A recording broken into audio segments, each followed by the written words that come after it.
بسم اللہ الرحمن الرحیم۔ السلام علیکم۔ آج ہم دیکھ لیتے ہیں کہ جب عورت عدالت کے تھرو خلا لے لیتی ہے اپنے شوہر سے،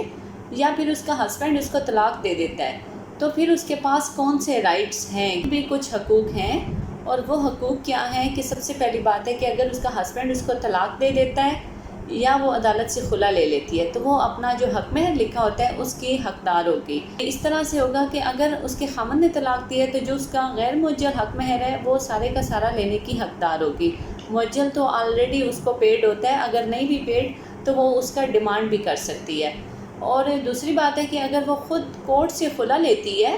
تو اس صورت میں یہ ہوگا کہ جو اس کا غیر معجل ہوگا، اس کو موجل بھی کہتے ہیں، تو وہ اس میں جو اپنا حق مہر ہے اس کا 50% لینے کی حقدار ہے، کورٹ میں دعویٰ دائر کر سکتی ہے۔ اور اگر جو معجل ہے، پیڈ ہے، وہ بھی اگر اس کو نہیں پہلے پے کیا گیا، معجل جو ہوتا ہے وہ اسی ٹائم پہ ادا کر دیا جاتا ہے، یا پھر عند الطلب ہے تو وہ بھی ساتھ میں ڈیمانڈ کر سکتی ہے۔ تو حق مہر سب سے پہلی بات ہے کہ وہ لینے کی حقدار ہے۔ دوسری بات ہے کہ اگر بچے ہیں تو ان کا خرچہ لینے کی حقدار ہے، اگر بیٹی ہے تو اس کا خرچہ بیٹی کی شادی تک، اور اگر بیٹا ہے تو وہ بیٹے کی 18 سال کی عمر تک۔ اس میں تیسری بات یہ آ جاتی ہے اگر اس کی صرف نکاح ہوا ہے اور رخصتی نہیں ہوئی تو اس پر کسی قسم کی عدت نہیں آتی، عدت کی جو ڈیوریشن ہے وہ نہیں ہے۔ اور اگر اس کی رخصتی ہوئی ہے تو جو اس کا عدت کا ٹائم ہے اس کا عدت کا باقاعدہ خرچہ ہوتا ہے۔ بے شک اگر اس نے خلا لیا ہے تب بھی کورٹ جو ہے تنسیخ نکاح کی ڈگری، خلا کی اس کو ڈگری تو مل جاتی ہے، لیکن ساتھ ہی کورٹ 3 مہینے کا خرچہ بھی اس کو لگاتی ہے۔ اور اس میں اگر ہسبینڈ طلاق دے دیتا ہے تو اگر خود سے اس نے عدت کا خرچہ نہیں دیا تو عورت جو ہے وہ تھرو کورٹ بھی اپنا عدت کا خرچہ کلیم کر سکتی ہے۔ پھر اگر اس طرح سے ہے کہ وہ غیر آباد کیا ہوا ہے، ہسبینڈ نے دوسری شادی کر لی ہے، دوسری شادی نہیں بھی کر لی، بغیر کسی وجہ کی غیر آباد کیا ہوا ہے اور وہ آباد ہونا چاہتی ہے، تو وہ 6 سال کا اپنا پرانا 6 سال کا خرچہ بھی لے سکتی ہے۔ محمد لاء میں کلیئرلی بتایا گیا ہے کہ جو بیوی ہے وہ 6 سال کا خرچہ لے سکتی ہے۔ اور اس میں جو عورت ہے وہ طلاق کے ساتھ ساتھ یا اس کے طلاق ہونے کے بعد وہ اپنے سامان جہیز کا دعویٰ کر سکتی ہے، اپنا سامان جہیز کمپلیٹلی ڈیمانڈ کر سکتی ہے۔ جو گفٹ اس کو ملے ہوتے ہیں شادی میں، بے شک وہ سسرال والوں کی طرف سے ملے ہوں، تو وہ اس کو بھی حاصل کرنے کی وہ برابر سے حقدار ہے۔ اور اگر وہ دودھ پیتے بچے کی ماں ہے اور اس کو ڈائیورس ہو گئی ہے یا اس نے خود خلا لے لی ہے، تو وہ اس بچے کو جو دودھ پلائے گی 2 سال تک، اس کا بھی خرچہ اپنے ہسبینڈ سے لینے کی حقدار ہے۔ اس کے بعد تو ہے نا کہ اگر بیٹا ہے تو وہ 18 سال کی عمر تک، اور اگر بیٹی ہے تو جب تک اس کی شادی نہیں ہو تب تک خرچہ لے سکتی ہے۔ اور اگر وہ پریگننٹ ہے اور اس کے ہسبینڈ نے اس کو طلاق دے دی ہے تو اس وقت تو طلاق وہ ایگزیکیوٹ نہیں ہوتی، وہ اس وقت کنفرم ہوگی جب اس کا جو پریگننسی والا پیریڈ ہے وہ ختم ہو جاتا ہے، بچے کی جب پیدائش ہو جاتی ہے۔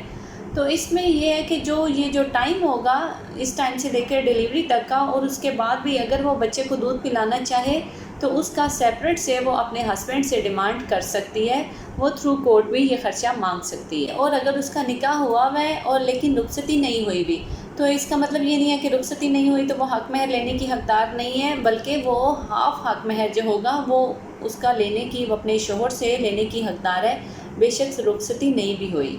اگر شوہر دوران عدت فوت ہو جائے تو پھر وہ اس کی جو وراثت ہوگی اس میں برابر کی حقدار ہوگی، جس طرح سے اس کے باقی وارث حقدار ہوں گے نا اس کے شوہر کے، اس طرح سے ہی، کیونکہ جب تک عدت کا ٹائم پیریڈ نہیں ختم ہوتا اس وقت تک وہ یہی کنسیڈر کیا جائے گا کہ یہ اس کی ابھی وائف ہے، بے شک تیسری طلاق ہوگی، لیکن جب تک اس کی تیسری طلاق میں بھی عدت کا ٹائم پیریڈ ختم نہیں ہوگا اس کی وراثت میں حقدار ہوگی۔ یہ ہوتا ہے کہ طلاق کے بعد نا یونین کونسل سے ایک سرٹیفکیٹ بھی ملتا ہے۔ یونین کونسل کو اگر خاوند نے طلاق دی ہے تو وہ پیپرز جمع کروا دیتا ہے، اگر کورٹ کی طرف سے ہوئی ہے تو کورٹ بھجوا دیتی ہے، کورٹ نہ بھی بھجوائی تو بیوی بھی سبمٹ کروا سکتی ہے۔ تو پھر 90 ڈیز کے اندر جو یونین کونسل ہے وہاں سے ایک طلاق مؤثر سرٹیفکیٹ ہوتا ہے وہ ملتا ہے۔ اور اگر سال 2 سال 3 سال تک آپ لوگ وہ سرٹیفکیٹ بھی نہیں لیں اور ڈیورنگ دیٹ پیریڈ ہسبینڈ کی ڈیتھ ہو جاتی ہے، ہسبینڈ کی ڈیتھ ہونے کے بعد جو وائف ہے وہ اس کی وراثت میں برابر کی حقدار ہوگی۔ بے شک عدت پیریڈ بھی ختم ہو گیا ہے، لیکن اس میں سپریم کورٹ کی ججمنٹس ہیں، اس میں جو وائف ہے وہ اس کی وراثت میں برابر کی حقدار ہے۔ پھر اس میں یہ ہے کہ وہ اپنے بچوں کی جو کسٹڈی ہے وہ لینے کی حقدار ہے۔ اور کورٹس جو ہیں ابھی 2015 میں بھی کافی فیملی کورٹس ایکٹ میں امینڈمنٹس ہوئی ہیں، تو ویسے ہی already guardian and wards act میں بھی کلیئرلی بتایا گیا ہے کہ ویلفیئر آف دا مائنر دیکھا جائے گا، اور ویلفیئر آف دا مائنرز ہمیشہ ماں کی فیور میں ہوتا ہے، کیونکہ مدر نے گھر پہ رہنا ہوتا ہے اور اسی نے بچوں کو سنبھالنا ہوتا ہے۔ فادر نے یا تو کمانا ہوتا ہے پیسہ، یا پھر وہ بچوں کو سنبھالے یا پیسہ کمائے گا، اس لیے گارڈین بھی بن سکتی ہیں۔ بے شک ڈائیورس ہو گئی ہے اور جہاں پہ بھی بچوں کے گارڈین کے سگنیچر وغیرہ چاہیے ہو تو کورٹ سے سرٹیفکیٹ بن جاتا ہے،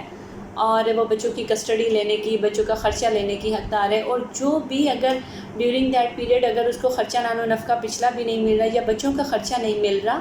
تو وہ اس میں اپنی جو ہسبینڈ کی پراپرٹی ہے اس پہ وہ سٹے بھی لے سکتی ہے۔ 1964 میں جو لا ہے مسلم فیملی لا،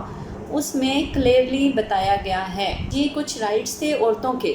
کہ اگر وہ طلاق بھی لے لیتی ہیں تو ان کے پاس پھر بھی یہ رائٹس ہیں کہ وہ ان کو تھرو کورٹ بھی انفورس کروا سکتی ہیں اور ہسبینڈ سے اپنے یہ حقوق جو ہیں پورے کروا سکتی ہیں۔ تو یہ تھا ہمارا آج کا ٹاپک، دعاؤں میں یاد رکھیے گا۔ تھینک یو سو مچ، اللہ حافظ۔